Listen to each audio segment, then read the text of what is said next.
Hi, nice to meet you. Hi, nice to meet you, Dion. All right. So, can you tell us who you are and exactly what you do? My name is Jeneen Perkins. I own Eclat Enterprises LLC. We are a paperless firm located in Butler, Wisconsin, but we serve residents in Milwaukee and surrounding areas and across the country. And our claim to fame is that we provide accounting and tax services in plain English. How did you get interested in accounting? I was always infatuated with numbers. You know how they, in school, in elementary school, they ask you to draw yourself as what you want to be when you grow up. I was at a desk with some papers with dollar signs over my head. Didn't know what that meant back then. So I just assumed I was going to be working in banking, you know, once I got to, when I started high school. And in high school, I took my first accounting class, and from there, I'm like, this is it. And I knew since I was a junior in high school that I was going to be an accountant. Okay. So, can you tell us what a normal day of an accountant looks like? So a normal day for an accountant can be a variety of things. For me in particular, because I'm an entrepreneur, it's basically you start before everybody else, whether you're working from your home office. A lot of my mornings before COVID, I was out going to networking groups before the office opened and the clients came in and employees came in. You start your day off with the things that, you know, kind of what we would say not make you money in the beginning, following up with calls, emails, things like that. And then from there, I'm usually in client meetings or meetings with my team members to talk about progress of work and things of that nature. I say 50% of my day is talking, and I tell my team all the time, the more I talk, the more you type. So you're helping me with the day-to-day tasks that serve the clients, and that's a bulk of my day. And then towards the end of it, you know, it's usually an average of 10 to 11 hours a day. Even more during tax season, which is typically between January and April. But then I'm following up with more client requests, emails, pushing information through to the team, and then also, you know, finding and scheduling appointments for people who either come in and meet with me and pick up their tax returns, or doing follow-ups for the monthly accounting clients. Okay, so the stigma of sitting at a desk all day doesn't apply to you then, huh? Depends on the day. So on Saturdays during tax season, I'm usually here doing the tax work while the client's in office. About 34% of the clients that are our tax clients, a third of them sit in the office with me an hour, 10 minutes or less and getting their taxes done. So I'm up and down, moving around as much as I can, but you know, I do go over and walk over to the workstations where my teammates are, if they're here, because we do have one that works primarily remotely. But the sit-down stigma is probably true, especially now since, you know, the pandemic, everything went virtual. Everybody's Zooming and Microsoft Teaming, so it's all relative. I would assume if I was working in a bigger accounting firm as just an employee, 90% of my day would be sit down. So. Okay. And what is the difference between a tax specialist, an accountant, and a CPA? So a CPA stands for Certified Public Accountant. I always explain those individuals to people like they are the equivalent to an attorney because they're licensed by the state and they can hold licenses in multiple states. In front of the IRS, they are like the creme de la creme when it comes to handling tax issues. An accountant, which I am, accountants are also specialists in the sense that we pick a part of the industry to be experts in, so to speak. So when people say, oh, I need bookkeeping and accounting, I'm like, okay, to me, one versus the other. But accountants are more so technical specialists in implementing and recording transactions to align with a certain either corporate or tax strategy or tax strategy. And then a tax specialist, I don't know what you mean by that, but there are tax preparers because that's how I started too in this industry. And they just solely work on a certain type of tax return. So the most common here in Milwaukee is the ones that do individual returns or the 1040s. Okay. Can you explain what a financial statement is and why it's beneficial? A financial statement is a report that captures a company's financial health at any given time or a specific time period. So most commonly, we're looking at the income statement, which is the one that people know, mostly known as the profit and loss statement. We're also looking at talking about the balance sheet, which shows, the assets, the liabilities, and the equity of a company.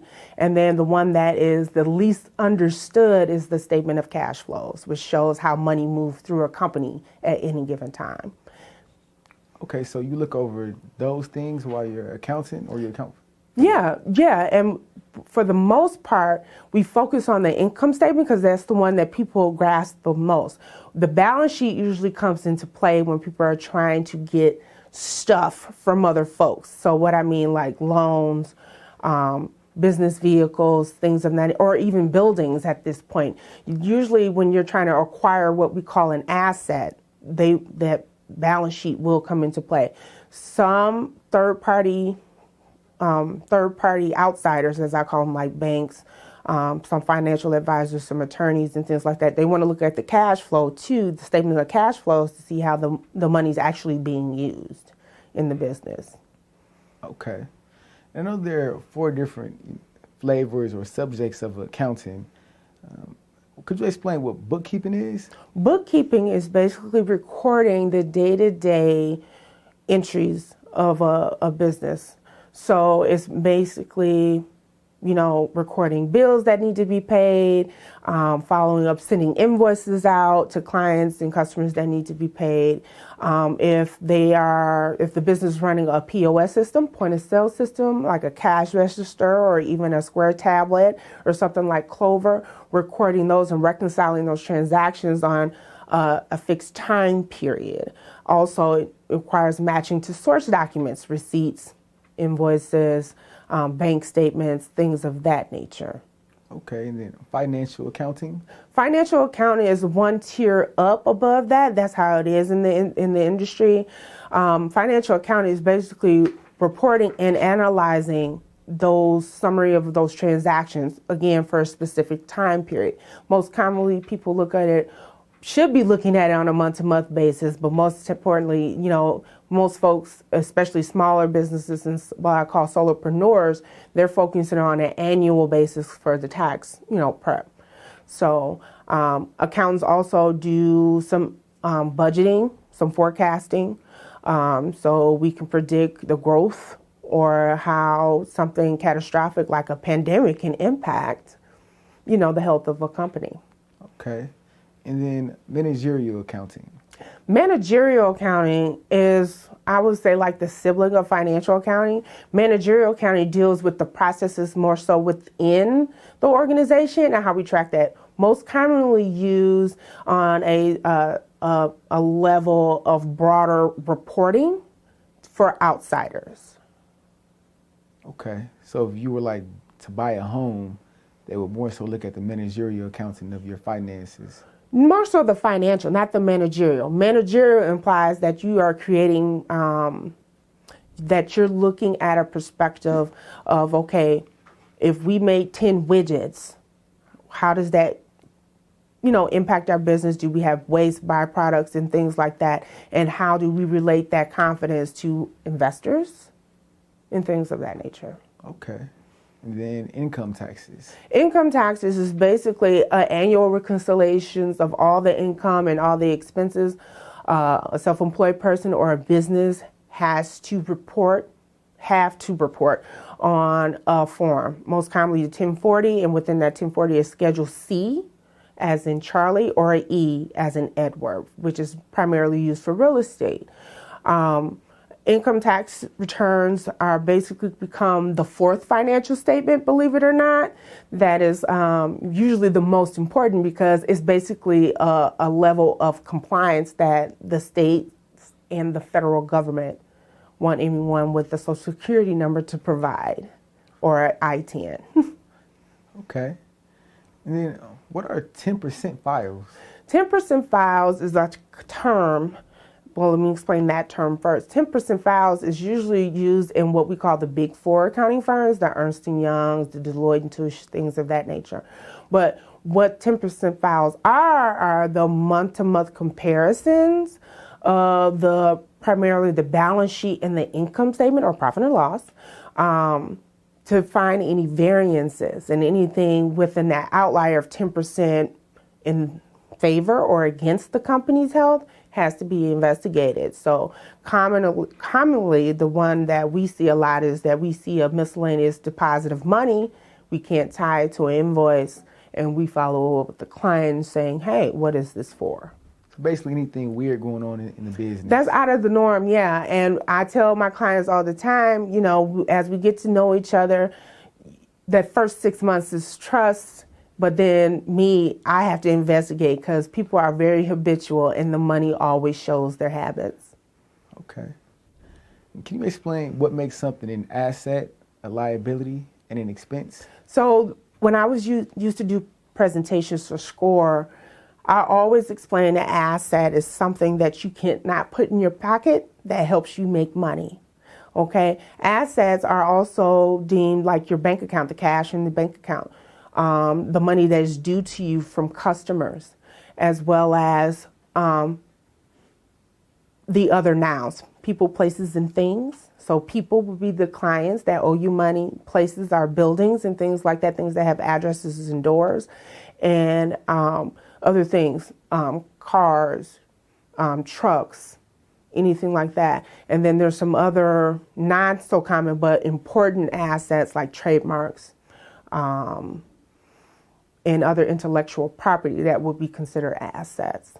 And I usually tell people you buy assets so you can make money with them over and over again. Liabilities are basically kind of what they are, but it's basically what you owe to folks that are not related to the company. So creditors, utility companies, one of the biggest liabilities you would have, especially if you have a team like I do, would be payroll. That is a current liability. That's something that's always an ongoing concern. Credit cards, loans. I know in the pandemic we had a lot of the SBA giving EDIL loans. That is a liability, something that needs to be paid back, and most times with interest associated with it.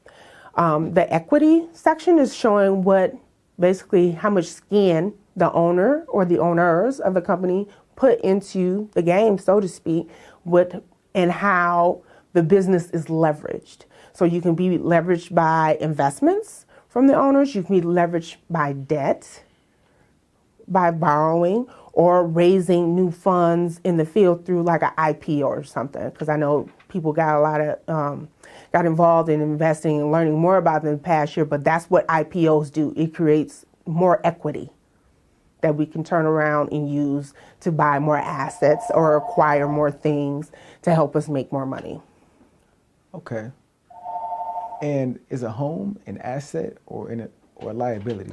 Home, in the whole sense of it, is more so an asset. And the reason why I say that is because it can increase exponentially in value depending on how you use it. So from a personal level, someone who's not self-employed, it would be an asset, and part of that is improving their net worth. For a company, it is also considered an asset to the extent that if something happens and we need to sell it, it has a market value as well. But it also carries a liability called a mortgage. So we're always looking at how the liability offsets that market value of said asset to whether or not the asset is in fact indeed quote unquote liquidable, so it can convert to cash if need be. Well, that kind of ties into the book Rich Dad, Poor Dad. What do you think about that financial advice, and would you recommend it?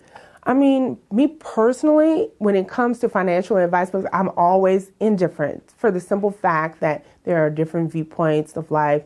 There are different strategies to get to a certain common goal. What I do encourage people to do, not only just to read Rich Dad, Poor Dad, but also read other books that are along the lines of financial stability, creating wealth, especially generational wealth. And, you take what you can, that relates most to you, you know. So I know me personally, I've heard a lot about the profit first in the last few years. I have nothing wrong with that as long as you're organized. That only works. All of these strategies only work when you're organized and you work and create a system that fulfills that strategy. So what other books would you recommend? One of the other books that I recommend, especially if you're a startup, is The Art of the Start. Really simple, very clear, written very well on how to execute, leveraging that.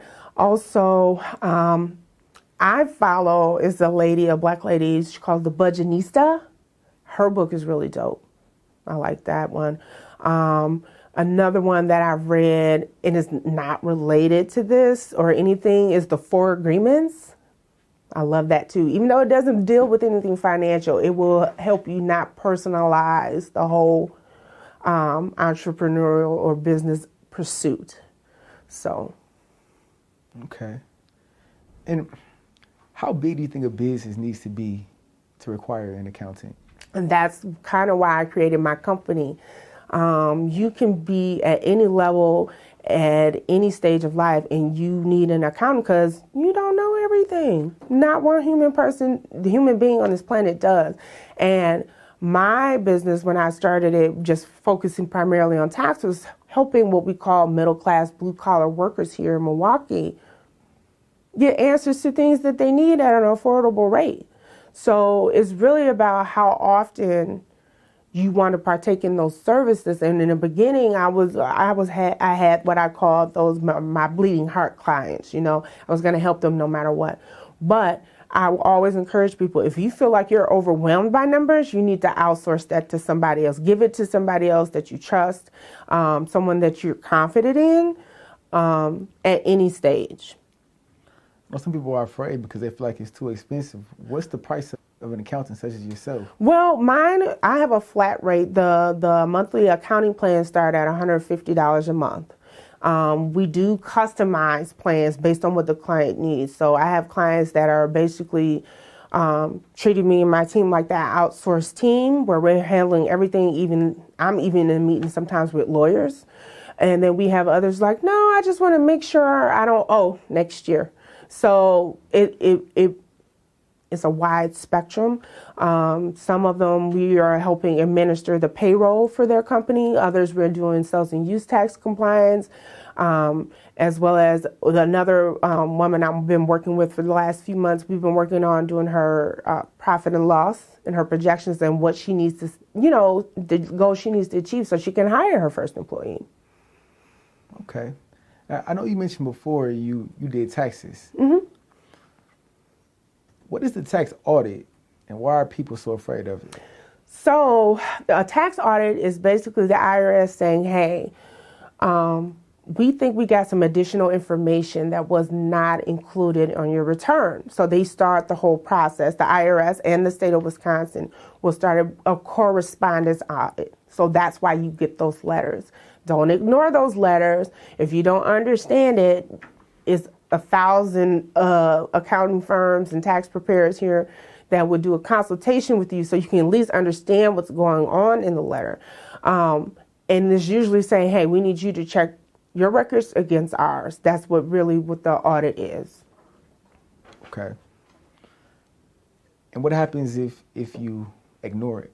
Well, if you ignore it, you will get what they call a notice to levy sent to you, which basically they will back search and see where you're paying taxes in through like via W-2 wages, your paycheck, or if you were issued an interest statement from a bank, and they will put a hold or levy your account for a set amount of funds until you respond to them, basically. So how do you go to jail for not paying taxes? Oh, that requires a lot of millions of dollars usually at stake. So, I mean, I don't know. I'm probably aging myself, but the biggest case when I was even in school and coming out of school, No, before I even started, it was the whole Wesley Snipes deal, tax evasion. So the whole point of having a tax strategy and having an accountant is just to avoid taxes. You do things that are allowed within the IRS code to not pay as much taxes or any at all. That's legal. You saying you made less than what you made or spent more than what you spent, that's tax evasion. And that's what gets people in trouble.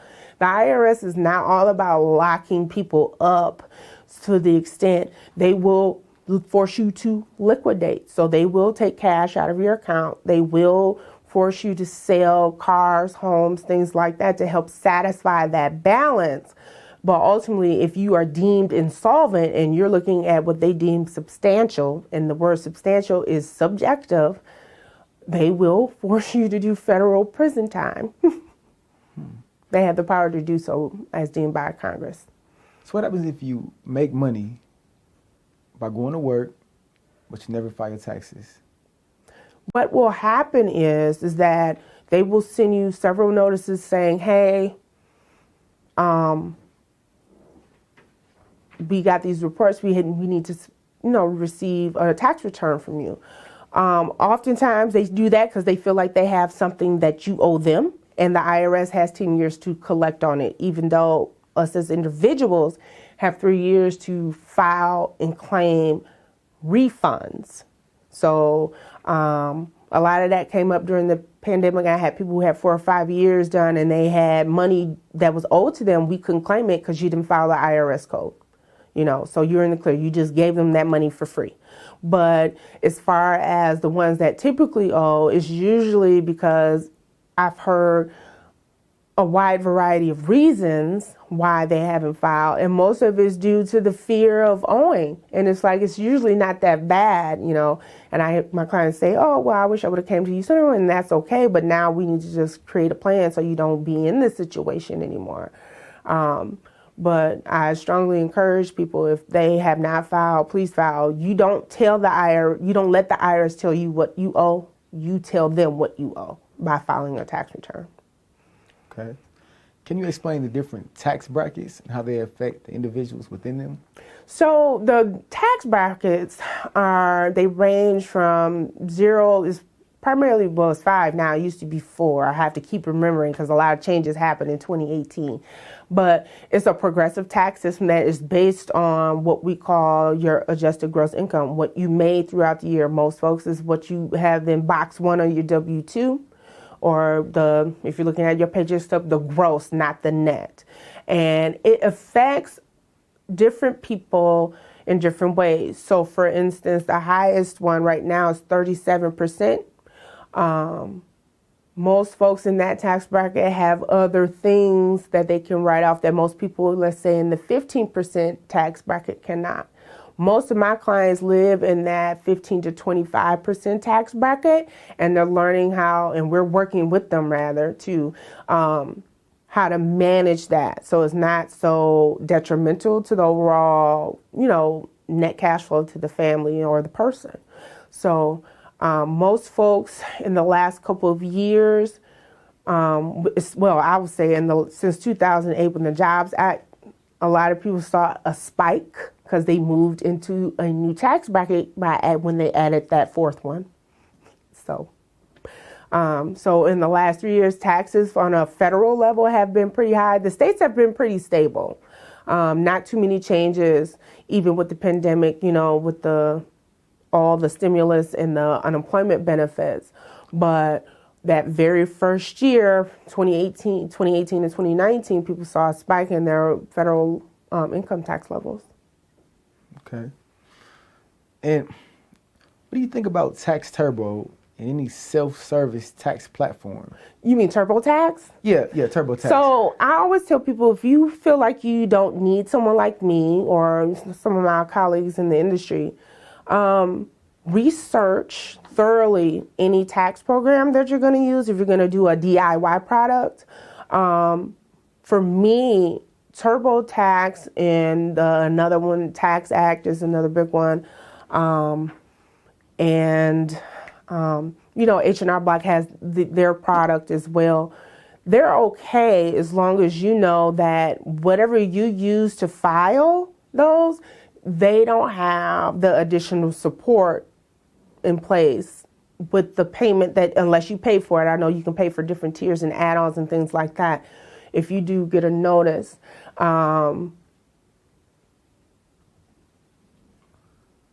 most of the time, it's like you file it, you forget it. I recommend that for people who have simple returns, mostly people who have not bought or sold a home, had their first child, got married, started college, or had a child start college. You might want to go to a professional so you can understand how to navigate all those changes and how they would impact you, because sometimes they can have a ripple effect over a couple years. Okay. So speaking of TurboTax, what is a ghost tax preparer, and how do you tell if someone filing your taxes is legit or not? Oh, okay. So I never heard the term ghost preparer. So is that like someone who just around for 4 months out of the year and then leave, or? So I hear that a ghost preparer is pretty much someone that doesn't do taxes regularly, but they just do your taxes as you. Oh, okay. So I see that quite a lot, and usually how you know whether or not, and it comes to your second question, how do you know whether or not they're legit? At the bottom of your return on the first page, they should have their company name. If not, their name if they're self-employed. That self-employed box should be checked. It should have a business address and a telephone number and something called a FEIN, a federal identification number. Okay. So ghost preparers I used to help family members in that way, where, you know, it says self-prepared at the bottom. The problem with that is if it comes back, you have no standing saying, I didn't do this mistake if something goes wrong. Another problem with that, if the return is e-filed and rejected, you are responsible for figuring out why it was rejected and getting it fixed and getting prepared. It just makes you subject to everything. Whereas a paid preparer like myself and others, we stand with you by that return. Okay. So, should you file taxes if you're a full-time student? It depends on how much money you make.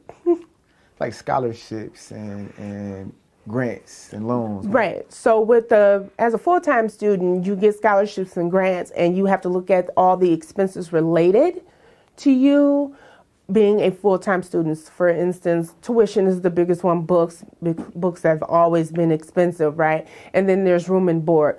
And then there's other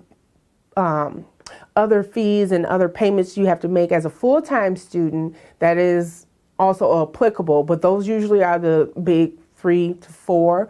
I've had someone try to say, oh, well, I needed a new laptop, and all. Do you have a syllabus that says it was required? Like, usually if it's not required within the curriculum, it's not deductible. But in this day and age, you know, that would be counted kind of as a supplies that's necessary to complete the coursework, especially last year when they sent everybody home from campuses, but they didn't return anybody's money. So you just have to track those expenses along with the scholarships and things like that. And the school is doing that for you, whether you believe it or not, because a lot of scholarship funds send the money to the school for that reason, so they can track it on Form 1098-T, as in Tom, so they can report it in the appropriate boxes on that form and mark whether or not you're a full-time student, so we can try to help you take advantages of the education credits and all the deductions that we can related to that. Okay. Could you also explain the child tax credit? Child tax credit is a credit for non-working dependents of a taxpayer that's typically under the age of 17. Once you hit 17, those credits fade away, but you get up to, in some cases, up to $4,000 per child. And it's refundable, meaning that it doesn't reduce what your tax liability is. It increases what you owe or what you will get back as a refund. And right now, the biggest thing that's going on right now is those monthly payments that are going out. And when a client asks me, well, should I sign up for this? I didn't get it. I highly don't recommend doing that, just for the simple fact that you could be creating another bill at the end, because they're just giving you a prepayment, an advance on that credit. It's not new money. It's not something that's similar to the stimulus payments that we've gotten in the last couple years. It's just an advance on something you would be getting. So if you want to do that, I always recommend we look at, if you are a W-2 employee somewhere, we look at your current withholdings and do an analysis to see where you're at and see what potential, what your refund would be. So this is the blanket statement that I'm making. If you're getting the child tax credit and you typically did not owe taxes in the last 3 or 4 years, you will have a smaller refund or a small balance to pay. Okay. Could you explain the 1099-K that eBay, Cashapp, Venmo, and all online platforms are going to be implementing in 2022? Yeah, so the 1099-K has always been around. The 1099-K is basically what credit card processors use to track how much in electronic payments that you got. So that's nothing new. What happened is the IRS changed the reporting requirements and who should be issuing a 1099-K. So Cash App, Venmo, things of that nature, or platforms like that, and Zelle as well, they are now to track over $600 per month if you are getting that, through there. And for my clients, and I do accept Cash App as payment personally, we already track it within our income. So it's not like we're hiding anything. I think they're doing that to snake out some folks who have been underreporting on purpose, which is tax evasion. So if someone is if you pay someone, let's say you owe them $800 and you pay them the $800, that'll have to be reported to the IRS? Most likely, and this is the time of the year where the Congress and Senate are voting on these changes. So most likely, in your scenario, even as a friend or family member, oh, well, you can just Cash at me because my friends do it to me all the time. But I have one for business and I have one for me personally. I keep everything separate. But if you owe someone $800 and you can't substantiate why they were being paid that way, just saying, oh, it's a loan or anything like that, you might have to give some more documentation for that. I know a lot of landlords who had, especially during the shutdown, of people who were paying them, they started accepting it via PayPal and Cash App because some money is better than no money if you're waiting for a check or cash in hand to give a receipt. So, okay.